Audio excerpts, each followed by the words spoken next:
ओम शांति। जीवन में कई बार भगवान बहुत सारा भाग्य दे देते हैं। मुझे भी ऐसा महसूस होता है कि ब्राह्मण जीवन में मुझे इतना भाग्य बाबा ने दिया है, जो मैं अपने यज्ञ की निमित्त आत्माओं के बड़ों के करीब रही हूँ। उनमें से आज हम बात करेंगे दादी गुलजार, दादी हृदय मोहिनी की। दादी गुलजार, ये उनका बहुत मीठा प्यारा नाम। बाकी उन्हें जो उनका मुख्य नाम था दादी हृदय मोहिनी, बचपन से ही मैं उनके करीब रही। बहुत छोटी सी उम्र थी मेरी जो हम यज्ञ में माँ बाप के साथ आए, और तब से ही मैं दादी गुलजार को देखा करती थी तो मैं इनके पास अवश्य जाती थी।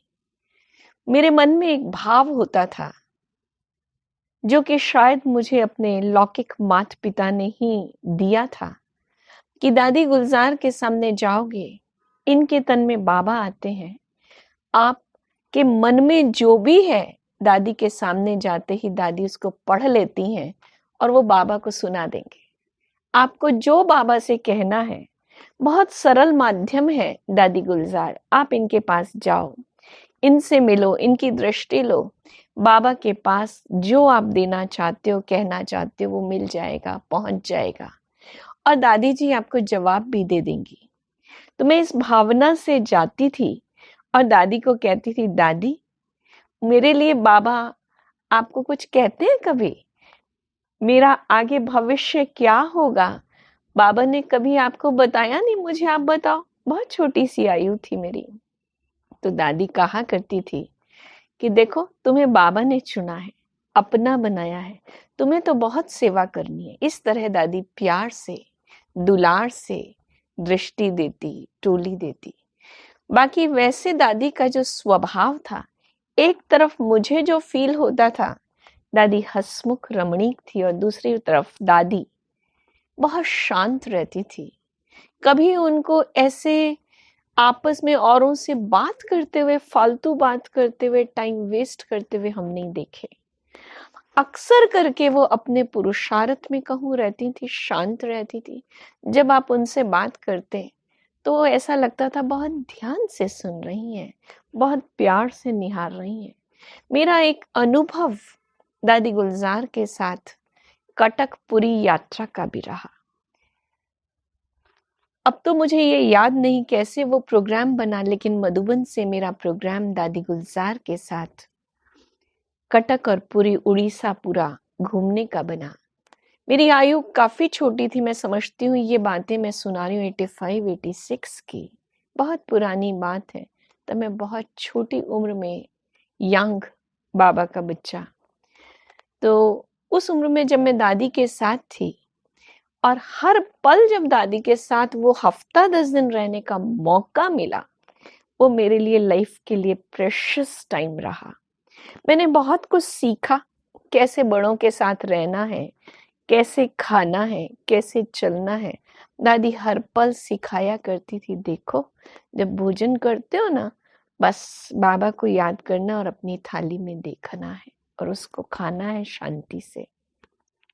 दादी सिखाया भी करती थी, अगर कोई भोजन में चीज अच्छी नहीं लगे तो कहना नहीं है, मुंह नहीं बनाना है। बाबा ने जो ब्रह्मा भोजन दिया है, जो बाबा ने स्वीकार किया और भोजन थाली में आया है, वो खाना है। तो इस तरह छोटी छोटी बातें दादी सिखाया करती थी। दादी के साथ मैं बाहर भी जाती थी। उस समय उड़ीसा ट्रिप पे जब जब मैं बाहर जाती थी तो दादी हमेशा कहा करती थी, साथ चलते हैं।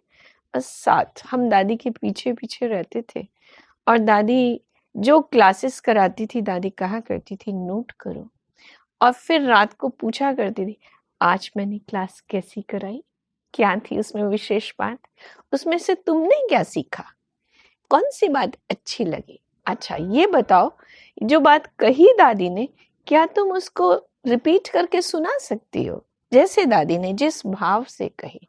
तो इस तरह से ज्ञान कैसे वर्णन करना है, वो भी एक तरह से दादी ने सिखाया।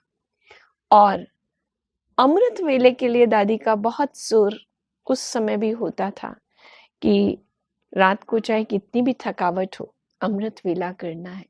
तो दादी कहा करती थी, ऐसे नहीं कि सुबह उठे नहीं, सब क्या सोचेंगे, दादी के साथ आई है। और अमृत वेला मिस, तो क्या सिखाया दादी ने, ये तो दादी की इज्जत की बात हो जाती है। तो इस तरह से अमृत वेले भी दादी ने पहले से कहकर हमें, दादी कहा करती थी, करना है और पहुंचना है, ऐसे बैठना है, सिखाते थे। तो बहुत अच्छा वक्त मेरा उनके साथ उड़ीसा में भी रहा। ऐसे ही दादी का आना एक बार जयपुर में, ऐसे तो दादी मैं समझती हूँ 3-4 बार जयपुर आए, लेकिन एक बार दादी को सिंधु रतन का अवार्ड मिलना था और दादी उसके निमित्त आए थे। तो दादी के साथ मेले में और वो जो कार्यक्रम स्थल था उस पे जाना साथ साथ हुआ था। तो कैसे दादी उन लोगों से वीआईपी से बात करती थी। दादी ने उनसे कहा बहुत स्पष्ट कि सिंधु रतन अवार्ड, ये तो भले मैं लेने के लिए उपस्थित हुई, अवार्ड तो दादी का है, मैं तो निमित्त इंस्ट्रूमेंट, आपकी छोटी बहन हूँ, आप मुझे सम्मानित कर रहे हो, कितनी बड़ी बात है, छोटी बहन को सम्मान दे रहे हो।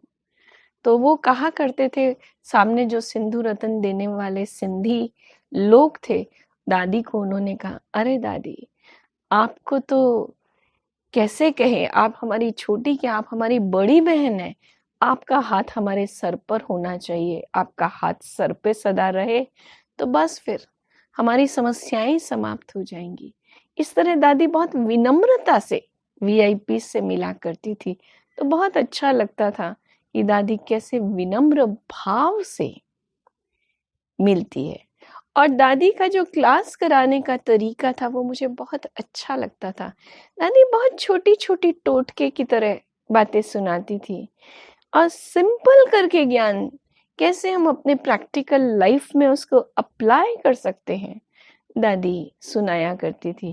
कि सारा दिन में अच्छा बाबा को याद करना है, कितना सहज है, पानी पीते हो दिन में 6-7 बार 10 बार पानी पियोगे, बाबा को याद करो, पहले बाबा को याद करो फिर पानी पियो। अच्छा भोजन तो दिन में 3 बार करना ही है, नाश्ते पे जाओगे, दोपहर का करोगे, रात्रि का करोगे, बस बाबा को याद करके फिर भोजन स्वीकार करना। तो बहुत सिंपल करके दादी हमें समझाया करती थी। एक बात मुझे उनकी याद आती है, दादी हमेशा कहा करती थी, ऐसी उंगली किसी की तरफ नहीं उठानी, इस तरह से उंगली उठाना ये अच्छी बात नहीं है। आपस में भी जब मिलते हो बात करते हो तो ऐसे नहीं बात करनी है, बात करो कुछ भी बात करो, ऐसे नहीं।